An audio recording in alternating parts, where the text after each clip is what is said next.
After their dismissive words, "Go ahead and get welfare, you poor thing," they left the house. In that moment, all my strength seemed to vanish, and I slumped to the floor, overwhelmed by exhaustion. Memories of Matthew's earlier words echoed painfully in my mind. "While you are indeed independent, my pride as a man has been injured. From now on, I intend to start a family with Freya, not just as my sister-in-law, but as my partner. So please, let's proceed with the divorce." I felt a numb indifference wash over me, prompting me to sign the divorce papers without hesitation, signaling my agreement to part ways. In time, I gathered the strength to challenge them on the division of our shared properties, resulting in a meeting with a lawyer. Unexpectedly, my sister, who wasn't even part of our marital equation, demanded a portion of our assets. The lawyer, unable to contain his amusement, burst out laughing. "Aren't you on welfare?" Caught off guard, my sister's face twisted into a confused expression, and she let out a shrill, incredulous scream. The documents the lawyer presented left her visibly pale. "My name is Sophia. My husband, Matthew, and I had been together for 20 years, and I am now 41 years old, while Matthew is a bit younger at 39. We share a daughter, Millie, who is 16 and navigating the critical time of her high school exams. Matthew and I met while I was working at a real estate appraiser, he at a company linked to mine. Our friendship began over minor things, and soon we were close outside of work as well. Matthew's sensitive nature and hesitancy in decision-making initially endeared him to me, leading me to take care of him, somewhat like I did with my much younger brother. Over time, my feelings grew deeper as I came to appreciate his more decisive moments, especially when he took the initiative to propose. We had Millie without facing significant conflicts and envisioned starting a new chapter together once she was older. That changed abruptly when my sister Freya arrived unexpectedly with a suitcase in tow.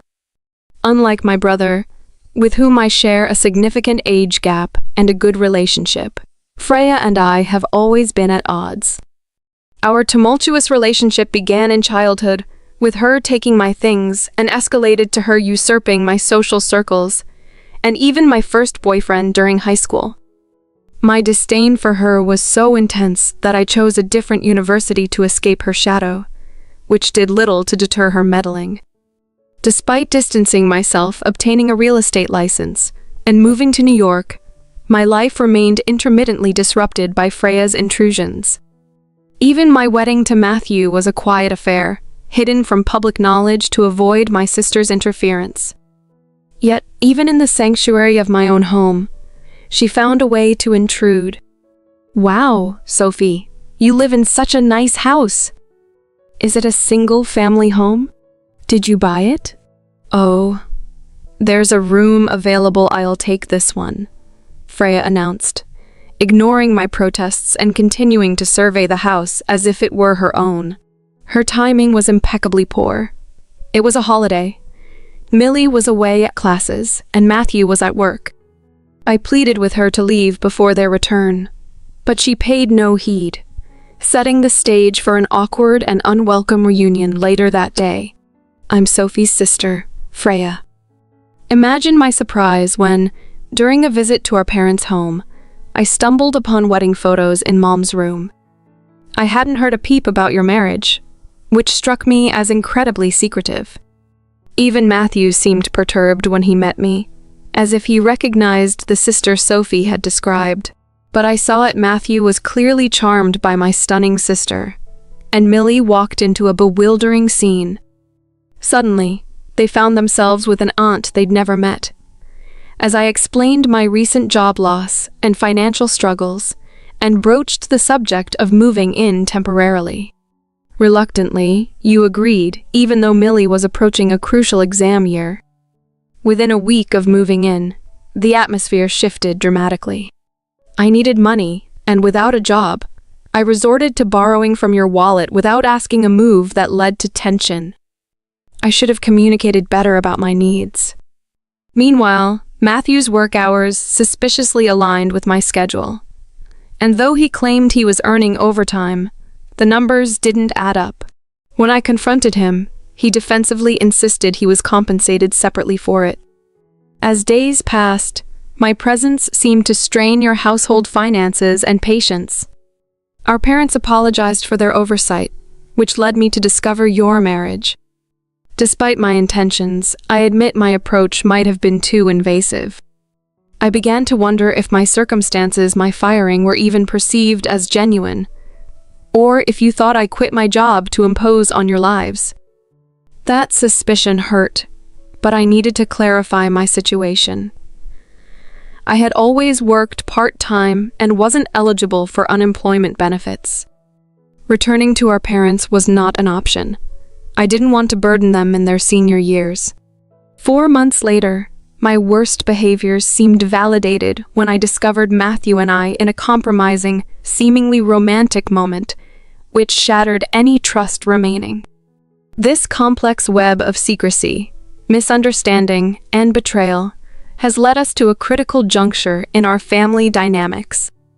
After much contemplation and gathering my courage, I decided to confront them at home.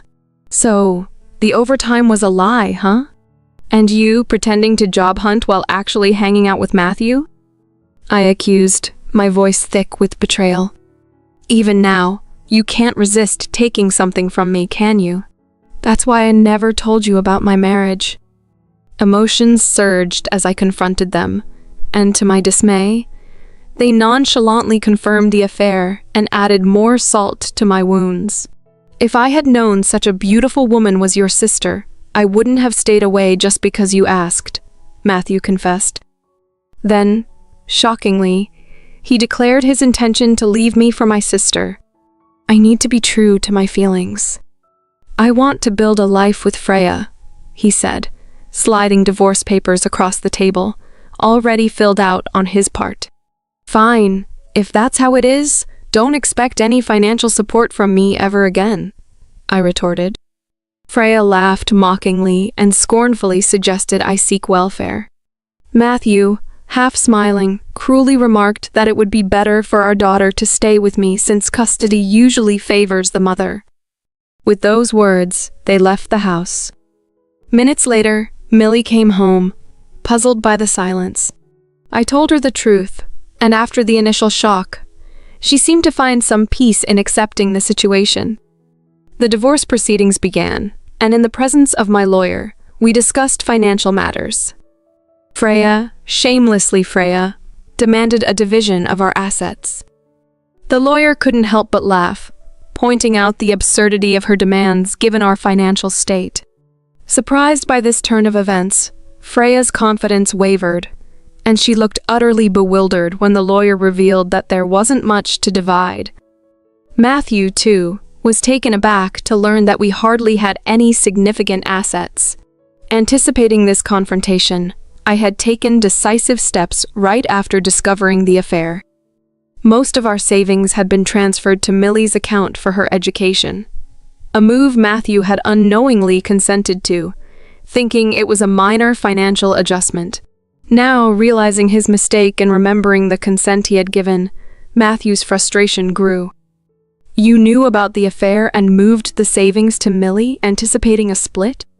He asked, scratching his head in panic and regret. Yes. Nearly all my savings are now in Millie's account. Beyond our reach for division, I explained calmly. As the reality dawned on Matthew and Freya that there was little left to claim, their faces fell.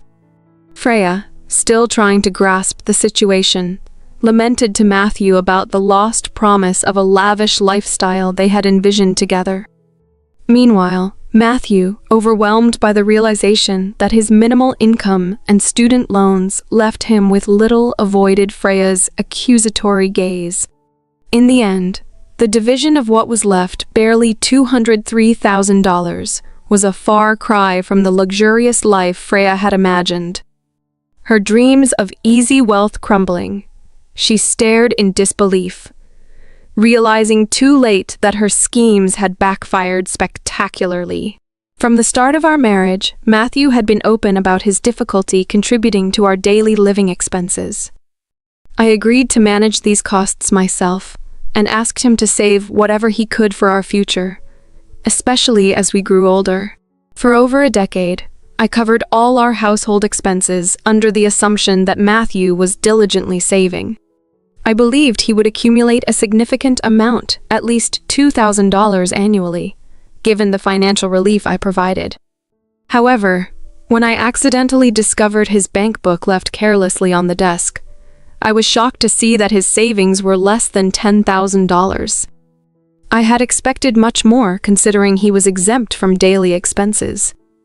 The realization that he had been squandering money instead felt like a betrayal. Now, as we navigated through our divorce, the reality of our financial situation became starkly apparent to Freya. Knowing that only $134,000 was available for division, she seemed utterly lost. It was then I decided to confront Matthew with a suspicion that had been nagging at me. "Matthew, are you planning to quit your job?" His reaction was immediate and nervous, confirming my suspicion without him needing to say a word. My guess was based on the unusual amount of paid leave he had taken recently, something out of character for him and suggestive of an impending resignation. This suspicion was intertwined with their affair, leading me to believe Matthew might think he'd secure a large sum from the divorce to start anew. "You should have at least understood the nature of my job and the extent of my assets before making such decisions," I said, watching his face flush with the realization of his miscalculation. In the middle of this, Freya, spurred by desperation, accused me of hiding assets. "If you can handle all these expenses alone, you must be hiding something. You own real estate, we should be dividing that too," she exclaimed, thinking she had caught me in a deceit. Listening to their misguided assumptions, I was astonished at their lack of understanding. The lawyer, unable to suppress a chuckle at their ignorance, clarified, "Matthew, as Sophie's former husband, you should realize that any real estate owned through her company doesn't count as personal, but as corporate assets, which cannot be included in the marital asset." The lawyer further explained the potential legal ramifications of their admitted affair, suggesting that Freya and Matthew could owe compensation for their actions $15,000 from Matthew and $3,000 from Freya. Their protest over the amount, arguing the affair was brief and shouldn't warrant such penalties, only highlighted their lack of grasp on the situation. In that moment, as they faced the legal and financial consequences of their choices, the reality of their precarious position dawned on them. The lawyer's stern reminder of the seriousness of their actions and the separate nature of corporate assets left them red-faced and speechless. The discussion ended with a clear delineation of what could be divided and the potential costs they might incur, a sobering conclusion to their fleeting fantasy. When they heard the potential compensation figures reaching up to $15,000, Matthew and Freya seemed taken aback by the severity of the situation, hastily making excuses for their actions. However, I immediately challenged them. The market value is just a guideline. Matthew, you chose to take leave to secretly date my sister, and Freya, you opted not to job hunt sincerely, living off my finances instead. The lawyer has objectively assessed the situation and determined this amount. Would you prefer it to be higher?" They quickly shook their heads, dismissing the idea. The discussions were too complex to conclude in one day, so they were adjourned. 1 week later, we reconvened. Freya, adopting a defiant tone, proposed, "Give me the house and the regular car. Then give Matthew's $134,000 to him, and I'll pay the remaining $2,000. Her demands were almost laughable, pushing the limits of reason. I managed to keep my composure and responded. The house still carries a mortgage and requires regular maintenance, holding some value if sold. The car, purchased just 3 years ago, is relatively new. Accepting your proposal would mean a significant loss for me, which I am not willing to entertain. Did you even consider the financial implications of your demands?" Matthew, trying to steer the conversation, interjected, You own assets worth $310 million in the company, right? I don't care about your real estate ventures, but keeping all that wealth to yourself is just selfish. Caught off guard by their audacity, I couldn't help but burst into laughter at the absurdity of their claims. After regaining my composure, I looked at them sternly. Is that all you have to say? Why do you act like victims here?